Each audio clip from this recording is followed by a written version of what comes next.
Hello everyone, स्वागत है आपका अन्वेषण के इस प्लेटफॉर्म पर। और आज के सेशन में हम एक इम्पॉर्टेंट टॉपिक पे चर्चा करेंगे। और टॉपिक पे चर्चा करते हुए हम देखेंगे कुछ ज्योग्राफी के स्टैटिक कॉन्सेप्ट्स जो कि रिलेटेड हैं इस पर्टिकुलर टॉपिक के डेवलपमेंट से। तो आज का जो टॉपिक है that is volcanic eruption in Iceland. Recently during the December, during the January, in पिछले 2 महीनों में लगातार ये इशू न्यूज़ में रहा है that there is some fissure eruption in the Iceland. So let's see this one कि क्या इसके पीछे के reasons हैं and let's explore this news. So first of all, if we consider, so the volcano which is situated in the southern western portion of Iceland, so that volcano is erupted. और वो जो volcano है basically that is a fissure type of volcano. We will see in in our upcoming part of today's class that what is the fissure volcano, what are the feature associated with the fissure volcano. इसी के साथ साथ जो एक major portion है which is getting affected because of the volcanic eruption, so that portion is basically the Reykjanes Peninsula. So Reykjanes Peninsula is there in the Iceland. We will see these features through the map. अभी हम map से भी देखेंगे कि कहाँ पर वो located है ताकि आपको समझने में आसानी हो। So this Reykjanes Peninsula is witnessed some sort of fissure eruption, and let's see the causes. देखते हैं कि क्या causes हैं for these volcanic eruptions which has been there. इससे पहले अगर आप देखेंगे, so here we have a like a geography through maps. So first of all here we have a Iceland, और Iceland के ही इस portion पे here if you see for example we have this particular part जहाँ पर कि आप देख सकते हैं here we have a Reykjanes Peninsula. So this is the Reykjanes Peninsula, and peninsula, I hope you are aware, peninsula is basically a flat uh, rock topography which is formed because of the volcanic eruptions. तो जब भी volcanic eruptions होते हैं and the volcanic eruptions are slow, gradual, as a result of solidification of lava, there will be a formation of peninsula gradually. So here we have a Reykjanes Peninsula. Locations ध्यान रखिएगा, there might be a question in your prelims. Then we have this Grandavik town. So this Grandavik is a port city which is there in the Iceland, and if you see the development in terms of the fissure eruption which used to take place from the December and in January, so here you can see we have these fissure, the narrow vents which are opened, and these narrow vents are not violent eruptions. The eruptions जो lava बाहर आ रहा है, that lava is basically gentle, कोई explosive type of activity is not there. तो इस तरह के volcanoes को हम कहते हैं fissure volcanoes. तो fissure volcano का ये feature है कि बहुत gently जो lava है वो pour out होगा on the earth surface, और जैसे जैसे जिन जिन areas में ये लावा पोर आउट होगा उसी को we used to called as one specific landform, volcanic landform, और उसी को हम कहते हैं फ्लड बेसाल्ट प्रोविंसेस. तो जहां जहां पर वो लावा जो है सॉलिडिफाई होगा, those areas will be called as flood basalt provinces. तो यहाँ पर नई फ्लड बेसाल्ट प्रोविंसेस बनेगी आइसलैंड में whenever this lava will going to settle down, cool down. उसके बाद अगर आप देखेंगे तो अभी दिसंबर में here in this particular area there was fissure eruption, और अभी recently जनवरी के टाइम में in the last week of January there is a news that this particular fissure, the new fissure eruption has taken place near to this town Grandavik. Grandavik में fissure eruptions की वजह से जो lava है that lava is about to engulf the city. तो ये शहर की तरफ लावा बढ़ रहा है और इस वजह से ये शहर को कुछ पार्ट्स जो है इस शहर के उसको खाली करवाया गया just to ensure the safety of the citizen. तो ये पूरा like the issue which is there in the news. तो लगातार 5 से 6 इरप्शंस देखे गए हैं. कुछ इरप्शंस दिसंबर में देखे गए हैं, कुछ इरप्शंस जो है अभी हाल ही में जनवरी में देखे गए हैं, जनवरी के लास्ट वीक में देखे गए हैं. देखिए, जब भी इस तरह के फिशर इरप्शंस या वॉल्केनिक एक्टिविटी होती है तो ये संकेत होता है कि जो टेक्टोनिक एक्टिविटी है that is active at its maximum aspect. मतलब मैक्सिमम पॉइंट ऑफ व्यू से जो है वो एक्टिव है पूरा का पूरा टेक्टोनिक रीजन। अगर हम आइसलैंड की बात करें, so Iceland is basically located on the located just on the mid oceanic ridges. Mid oceanic ridges, I hope आपको you guys are aware, mid oceanic ridges जो है basically आप देखेंगे यहाँ पर we have this portion जिसके की एक तरफ we have a north American plate और दूसरी तरफ आप देखेंगे we have a Eurasian plate. तो नॉर्थ अमेरिकन प्लेट और यूरेशियन प्लेट एक दूसरे से दूर जा रही है, so that is basically a divergent plate boundary movement. Plates जो दो प्लेट्स हैं अब एक दूसरे से दूर जा रही हैं, डाइवर्जेंट प्लेट बाउंड्री मूवमेंट। और ठीक ऐसा ही अटलांटिक ओशन के फ्लोर पर हमें देखने को मिलता है। तो आइसलैंड की जो लोकेशन है, दैट लोकेशन की वजह से Iceland is more prone to have a volcanic eruptions. तो इसकी location exactly on the mid oceanic ridges है। मिड ओशनिक रीजस पे लोकेटेड होने की वजह से आइसलैंड जो है वो लगातार tectonically as well as volcanically active रहा है पिछले कई सारे सालों में। और अभी हाल ही 2024 या 2023 के लास्ट मंथ में volcanic activity was witness there. तो जैसे ही डाइवर्जेंट प्लेट बाउंड्री के बारे में अगर हम बात करें, तो जो दो प्लेट्स होती हैं, suppose they are two plates, और जब दोनों प्लेट्स एक दूसरे से दूर जाती है because of the rising limbs of convectional current, तो इस वजह से आप देखेंगे कि some patches, some portion of lava will going to cover the gap which is created as a result of divergent plate boundary movement. Divergent plate boundary movement में जैसे मान लीजिए ये दो प्लेट्स हैं और दोनों प्लेट्स जब एक दूसरे से दूर जाएंगी तो ये जो बीच का गैप हुआ, this gap will be filled by the magma और लावा। तो जब भी ये फिल्ड अप हो जाएगा, it will become cooler, then it will become a part of the earth crust. तो ये एक्टिविटी जो है वो डाइवर्जेंट प्लेट बाउंड्री मूवमेंट के आसपास देखने को मिलती है। और इसी वजह से जो आइसलैंड है वो सबसे ज़्यादा वॉल्केनिक इरप्शंस अभी हाल ही के दिनों में वहाँ पर देखे गए हैं। तो सबसे पहला जो कॉज की अगर हम बात करें, तो very first cause is the location of Iceland on the mid oceanic ridges. तो ये सबसे पहला और सबसे इम्पॉर्टेंट एस्पेक्ट है। अगर हम पूरा मिड ओशनिक रिज को देखें जो कि अटलांटिक ओशियन के बॉटम पर है, तो आइसलैंड जो है just about the mid oceanic ridges. और जो रेगजिन्स रिजेस हैं, हियर यू कैन सी, जो रेगजिन्स रिजेस हैं, these ridges are basically the part of mid oceanic ridges. Reykjanes ridges are the part of mid oceanic ridges जो कि appear होना शुरू हो जाती है जब आइसलैंड जो बेसिकली पोर्शन है आइलैंड का, जब वो विजिबल होता है। तो ये बेसिकली बॉटम पोर्शन पे होता है, बट जो सबमर्ज रिज हैं they will started to appear on the surface and they will started to appear on the surface in the Iceland. Then we have a Kolibense ridge. Here you can see we have a Kolibense ridge, और Kolibense ridge is also the part of mid oceanic ridges. और यहाँ पर अगर हम थोड़ा और इसको minutely देखें, this tectonic activity which is there in the Iceland, तो टेक्टोनिक एक्टिविटी के लिए अगर आप देखेंगे, you will get to know that first of all ये जो पूरा पोर्शन है, अगर हम इस पूरे पोर्शन की बात करें, सो यहाँ पर we have a mid oceanic ridge.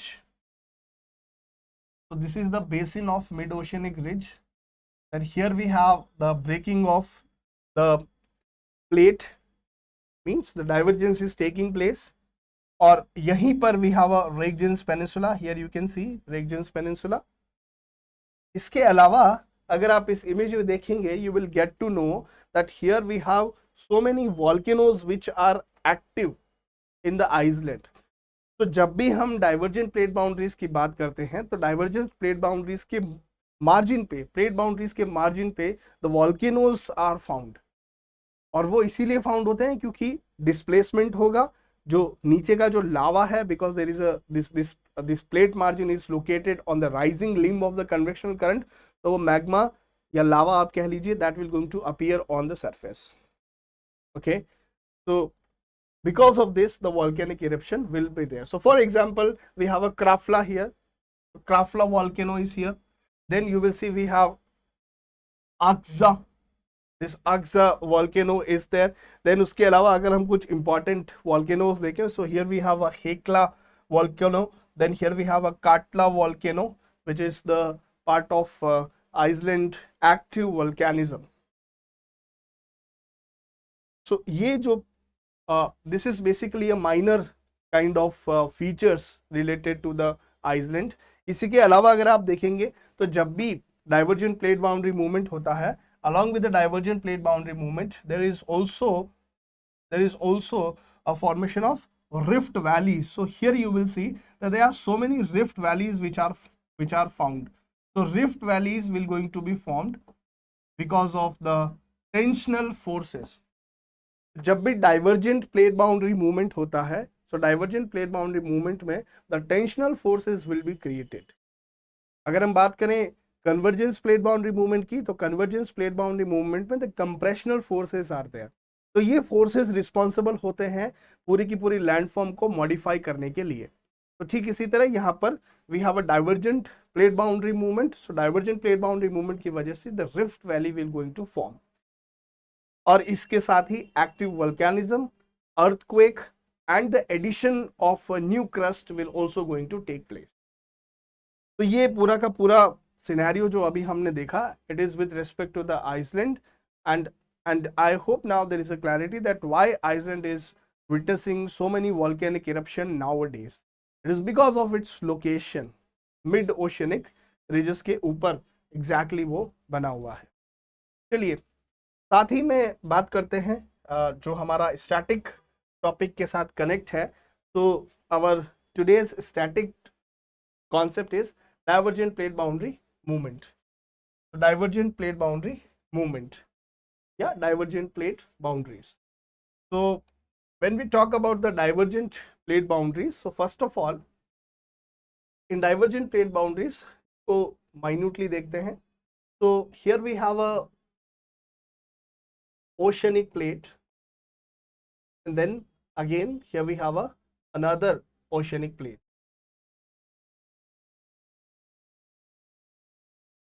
Interior of earth से फॉर एग्जाम्पल जो हमारा अर्थ का कोर है, या आप ऐसा समझिए कि कोर और मेंटल की जो बाउंड्री है, यहाँ से we have a rising convectional currents. हमारे मेंटल से we have a rising convectional currents. अब ये करंट्स क्यों चलते हैं? These currents are used to flow just because of geothermal gradient. Geo which is anything related to the earth, तो earth से related geothermal. And यहाँ पर अगर मैं एक जनरल टर्म में ऐसे बात करूं कि यहाँ का जो टेम्परेचर होगा that will be greater than the temperature of this particular area comparatively. Okay, so when it comes to the high and low, there is a formation of pressure gradient, there is a formation of gradient। so in case of these mental currents, these convectional currents, there is a movement of matter just because of development of geothermal gradient। so because of the geothermal gradient there is rising mental currents। तो ये जो rising mantle currents हैं, ये geothermal gradient. Geography में जब भी matter का movement होता है, like water when there is a movement in terms of wind, तो जब भी मैटर का मूवमेंट होता है, सो मूवमेंट के लिए एक सबसे नेसेसरी कंडीशन है, that is the gradient. Gradient should be formed. अगर ग्रेडियंट नहीं बनेगा, there will be no movement in the matter. so here in this case we have geothermal gradient। so when the rising magma when it used to interact with the earth crust, या आप समझिए कि oceanic plate के नीचे वाले part पर जब ये जो rising limb है when it used to hit, so there is a possibility that this rising limb will going to interact with the some portion of earth crust। और इसी की वजह से जो है यहाँ पर बॉटम्स में we have some dikes। dikes are the landforms associated with the volcanism। तो dikes बन जाते हैं, and potentially these dikes could also be appeared on the surface। Now when we have this type of activity, so it will be resulted into the fissure eruption. It will be resulted into the fissure eruption.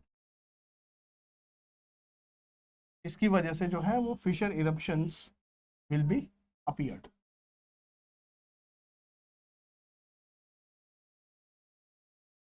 Fissure eruption will going to take place. इसके अलावा अगर इसको हम थोड़ा सा और systematically arrange करें, तो the systematic arrangement can be done in this way that when these currents, when these mental currents are operating in the interior parts, so they are actually having a convectional current type of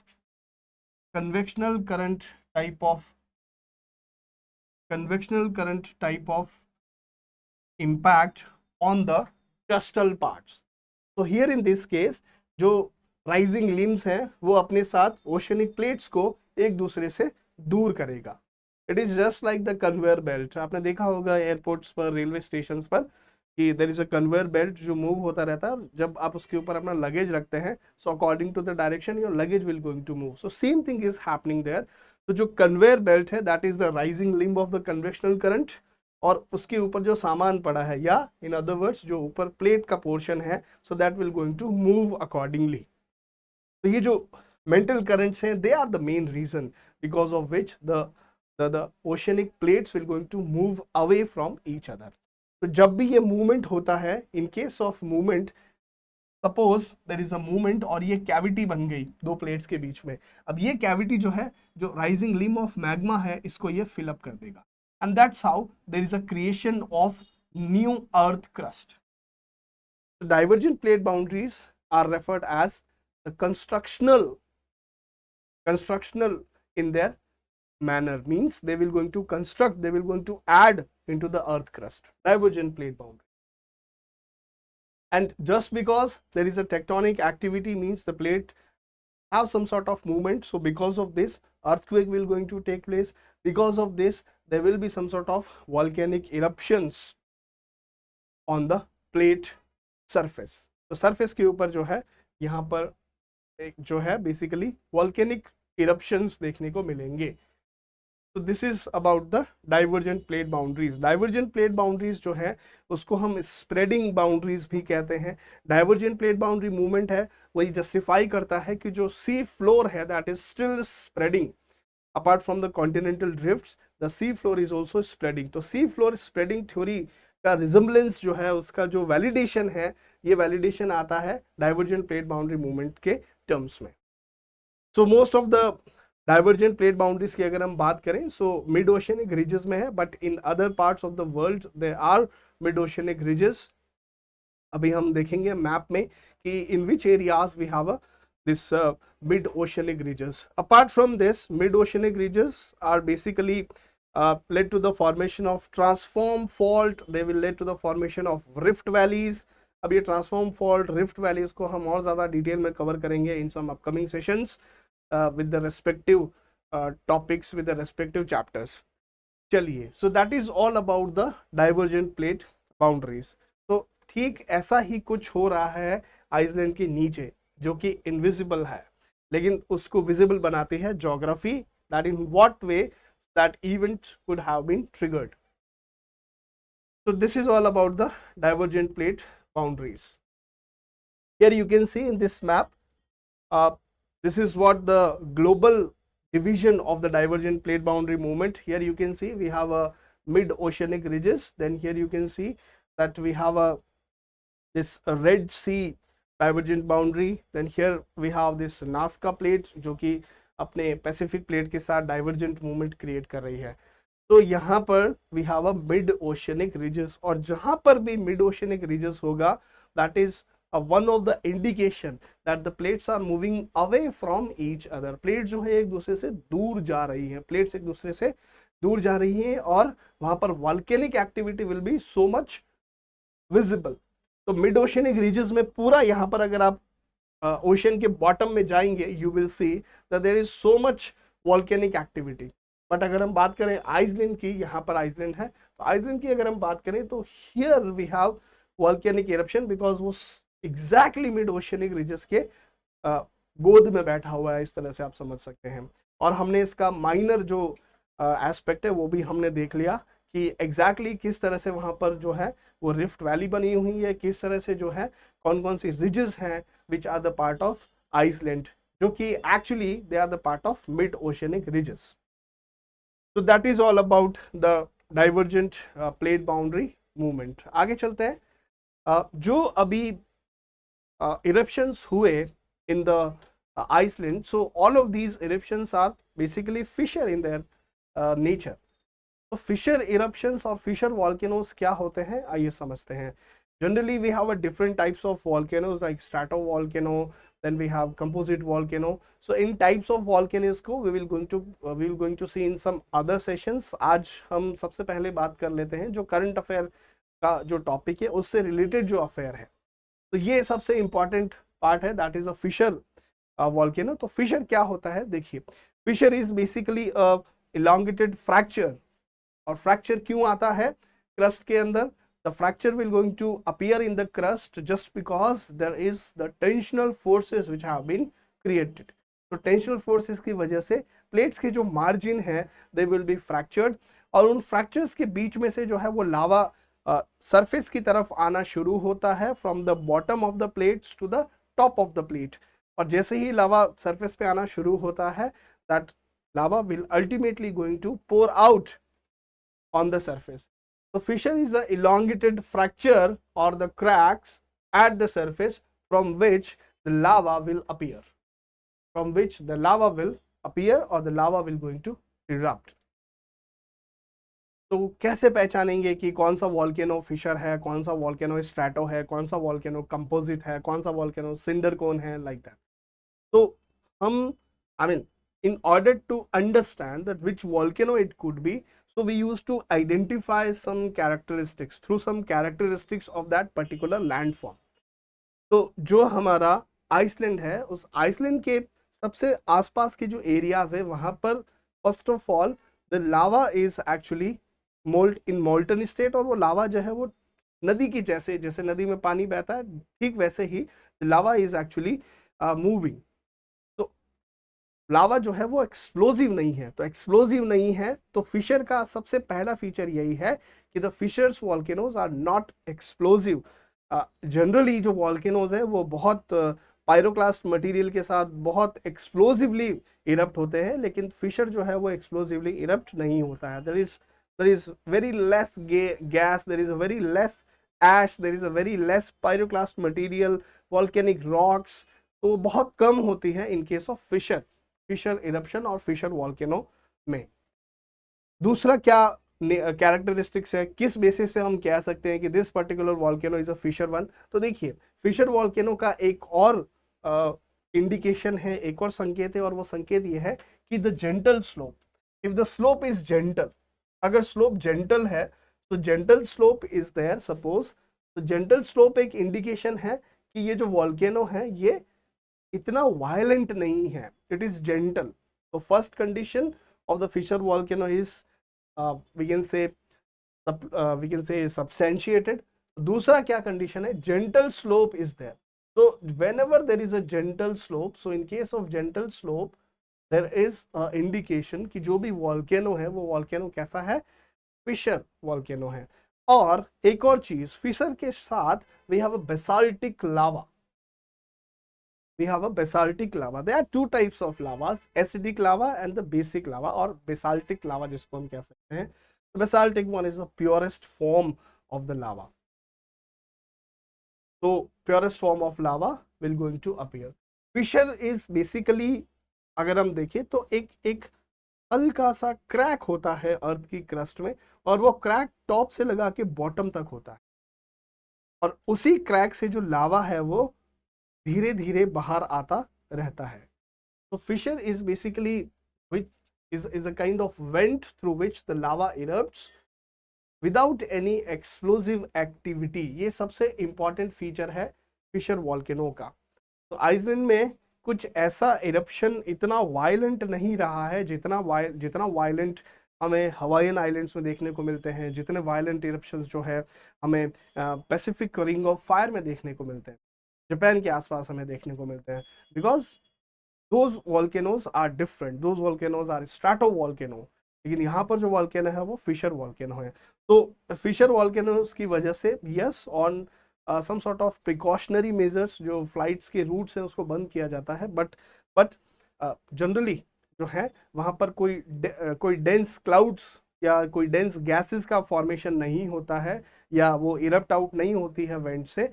because of this जो हमारा air traffic है वो ज़्यादा affect नहीं होता है in case of fissure volcano. तो fissure volcano air transportation को ज़्यादा इम्पैक्ट नहीं करता है, बस एक प्रिकॉशनरी मेजर्स के तौर पे जो है वो फ्लाइट्स को जो है डाइवर्ट किया जाता है if there is a fissure volcanic eruption. और देखिए कई बार जो ये फिशर वेंट है या जो फिशर वॉल्केनोज होते हैं वो कई बार लगभग वाइड भी होते हैं, कई बार they used to be there almost many kilometers long from the top to the bottom, और जो इनका width है basically it could be some few meters। मतलब कई जगह पे तो ऐसे फीचर्स हैं कि आप उसको जंप करके दूसरी तरफ जा सकते हैं। This is the like the width of the channel in case of these fissures. तो ये कुछ we have some aspect related to the fissure volcano. और दूसरा अगर आप देखेंगे तो यहाँ पे जो मैग्मा है that will going to engulf the oceanic crustal part. और यहीं पर आप अगर कॉन्सेप्ट कनेक्ट कर पाए पिछली स्लाइड के साथ, तो here we have rising mantle currents, और मेंटल करंट्स जो राइजिंग हो रही है इसी वजह से जो मैग्मा है that will pour into the cracked part of the plates, तो वो उनके अंदर चला जाता है and gently it will going to appear out. तो ये जो पूरा सिनेरियो है it is there in the Iceland. आगे चलते हैं। तो फिशर की अगर हम बात करें तो fissures are the eruptions they occur when the magma filled dykes interact with the earth surface. Dykes आपको याद होगा, मैंने थोड़ी देर पहले एक वर्ड यूज किया था कि जो हमारा ओशनिक पार्ट, ओशनिक प्लेट है या कॉन्टिनेंटल प्लेट भी हो सकता है वहाँ उसकी जगह पर। So even let's say plates, तो कोई भी अगर प्लेट्स हो तो कई बार ऐसा हो सकता है कि जो लावा है वो सरफेस पे अपीयर ना हो, बट द सरफेस के थोड़ा सा नीचे it will going to cool.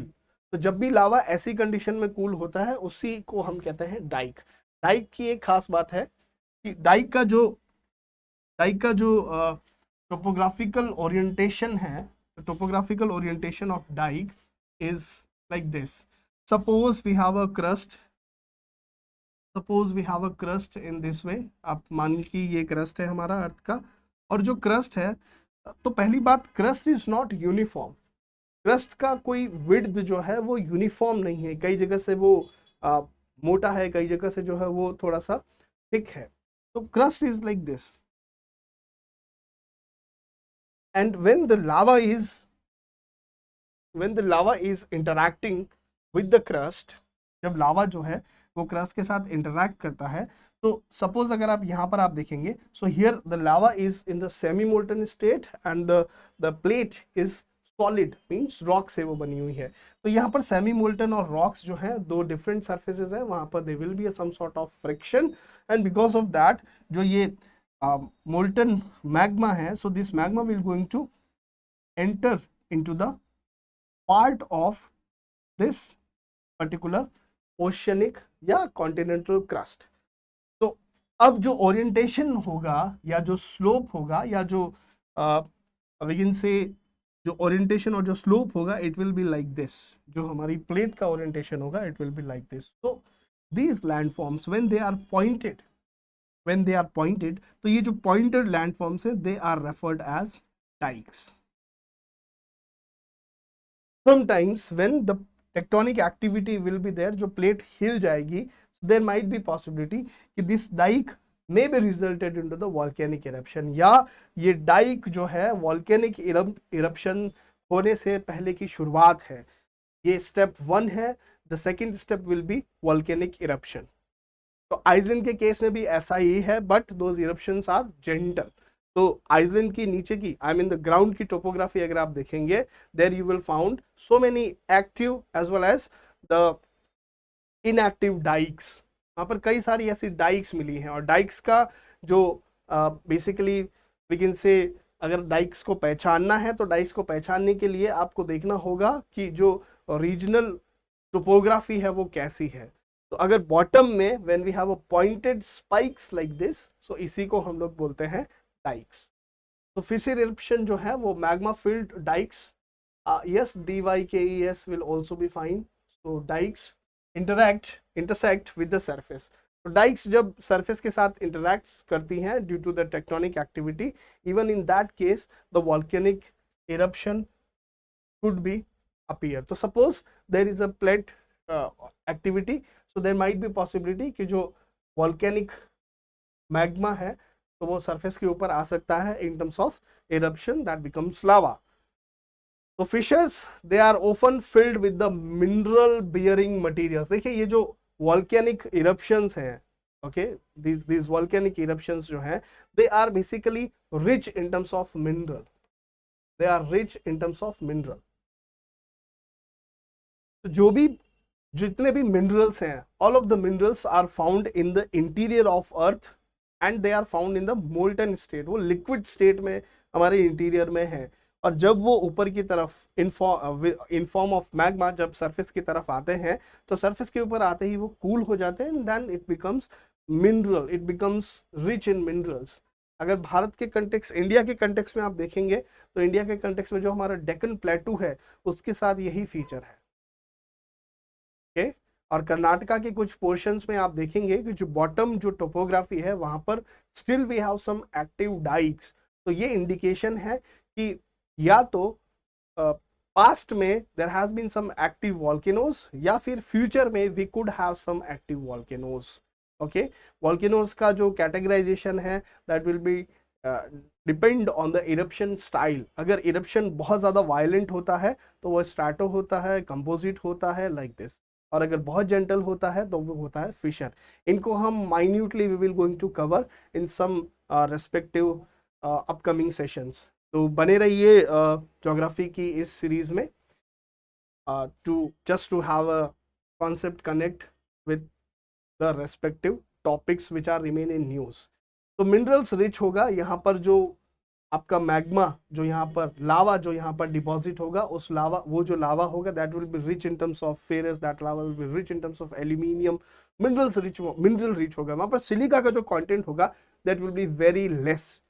तो इसको आप समझ सकते हैं कि granite is a kind of igneous rock. तो ये जो रॉक बनेगी इस तरह से उसको हम बोलते हैं इग्नियस रॉक, और जो इग्नियस रॉक होती है they are the hardest one and they are more durable. Granite is one of the example of such rock. So igneous rocks means those who are formed because of the fire, we can say. तो fire यहाँ पर हम किसको refer कर रहे हैं? Molten rocks को हम रेफर कर रहे हैं। तो फिशर के सेंस में भी जब आइसलैंड की अगर हम बात करें तो वहां पर जो भी फ्लड बेसाल्ट प्रोविंसेस बन रहे हैं उन फ्लड बेसाल्ट प्रोविंसेस में mineral rich rocks will be found. अगर आप देखेंगे fissures are connected to the deep magma reservoirs and are typically found and along rifts and the rift zones या rift valleys. तो फिशर्स जो हैं basically they will be found in terms of bottom part of our crust. Obviously it could be oceanic crust, it could be continental one.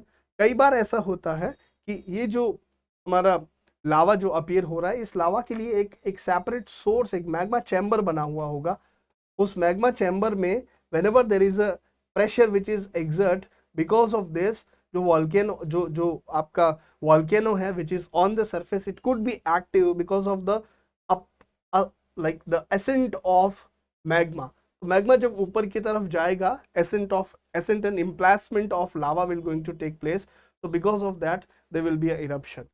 So those kind of aspect are also referred as the fissures. तो magma chamber भी यहाँ पर एक important contribution करता है volcanic eruption में, just to create some sort of pressure.